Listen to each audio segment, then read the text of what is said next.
Salut tout le monde, c'est votre chaîne Foot ici. Et aujourd'hui, on va parler d'un sujet qui fait trembler tout Madrid et qui va vous scotcher à votre écran. Imaginez un instant le Santiago Bernabéu en ébullition, Florentino Pérez dans son bureau en train de tourner en rond et un nom qui revient sans cesse sur la table, Zinedine Zidane. Oui, vous avez bien entendu. Le président du Real Madrid n'a pas complètement abandonné l'idée de ramener la légende française sur le banc des merengues pour remplacer Xabi Alonso, et cette info commence à faire le tour de l'Espagne comme une traînée de poudre. On est à la mi-saison, le Real traverse une zone de turbulence énorme, et on va tout décortiquer ensemble. Alors restez bien jusqu'à la fin, parce que ce que je vais vous raconter va vous faire réfléchir sur l'avenir du plus grand club du monde. Commençons par le contexte actuel, parce que sans ça, on ne comprend rien à ce qui se passe. Le Real Madrid version 2025 à 2026 vit une période de doute immense sur le plan sportif, mais aussi structurel. L'effectif semble toujours incomplet, surtout au milieu de terrain depuis les départs de deux monstres sacrés, Luka Modric et Toni Kroos. Ces deux-là ont porté le club pendant plus d'une décennie, avec leur intelligence de jeu, leur vision, leur calme sous pression. Et là, on ressent un vide énorme. Le nouveau cycle lancé avec Xabi Alonso qui est arrivé pour succéder à Carlo Ancelotti peine à convaincre pleinement la direction. Le technicien basque, pourtant vu comme l'héritier idéal, il y a encore quelques mois se retrouve fragilisé par des performances irrégulières, des victoires éclatantes suivies de matchs où l'équipe semble perdue, sans idée claire, sans cette domination qu'on attend du Real. Et là, Florentino Pérez commence à envisager sérieusement un changement sur le banc. Mais attention, il ne s'agit pas de n'importe quel changement. On parle de rêves ambitieux, pas de solutions de dépannage. Plusieurs observateurs espagnols très bien informés affirment que le président madrilène nourrit en réalité un rêve absolu, le retour de Zinedine Zidane. Oui, Zizou, celui qui a gagné 3 Ligues des Champions d'affilée, celui qui a ramené le Real au sommet du football mondial, celui qui connaît le club comme personne. Dans l'esprit de Florentino Pérez, Zidane reste le favori absolu. Son profil, son aura, son passé, glorieux en font un choix évident, à condition bien sûr qu'une opportunité se présente.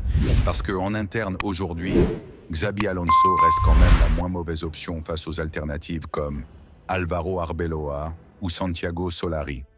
Arbeloa, c'est le coach de la Castilla. Il connaît la maison mais il n'a pas encore l'expérience pour gérer un vestiaire aussi lourd. Solari, on se souvient de son passage éclair il y a quelques années, ça n'avait pas convaincu du tout. Donc Alonso reste en place, mais il est sur un siège éjectable, et Zidane plane comme une ombre au-dessus de tout ça.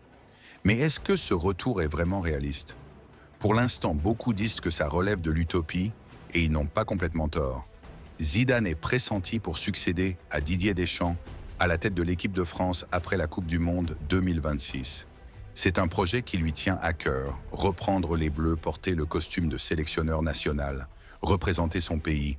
C'est quelque chose d'énorme pour lui.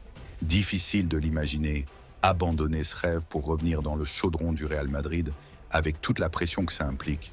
Donc faute de mieux, le club devrait poursuivre avec Xabi Alonso, au moins jusqu'à la fin de la saison, en espérant que les résultats finissent par s'améliorer et que la confiance initiale soit justifiée. Mais creusons un peu plus, parce que cette situation, elle ne sort pas de nulle part. Revenons sur le parcours de Xabi Alonso. Quand il arrive au Real, on se dit tous « Waouh, c'est le coup parfait », ancien joueur du club champion du monde, champion d'Europe, intelligence tactique incroyable, succès énorme, avec Leverkusen, où il a fait des miracles. Il arrive avec un football moderne, basé sur la possession, la pression haute des transitions rapides. Au début, ça marche plutôt bien. Quelques victoires convaincantes, un style qui plaît. Mais petit à petit, les limites apparaissent. Le milieu de terrain manque de créativité depuis le départ de Kroos et Modric. Les jeunes comme Tchouaméni, Camavinga Valverde font ce qu'ils peuvent, mais ils n'ont pas encore cette magie, cette capacité à dicter le tempo comme les anciens. Devant Vinicius et Mbappé brillent par éclairs, mais l'équipe manque de fluidité. En défense, il y a des absences parfois inexplicables, des buts encaissés bêtement. Et en Ligue des Champions, on sent que ça coince face aux gros résultats. La direction commence à douter.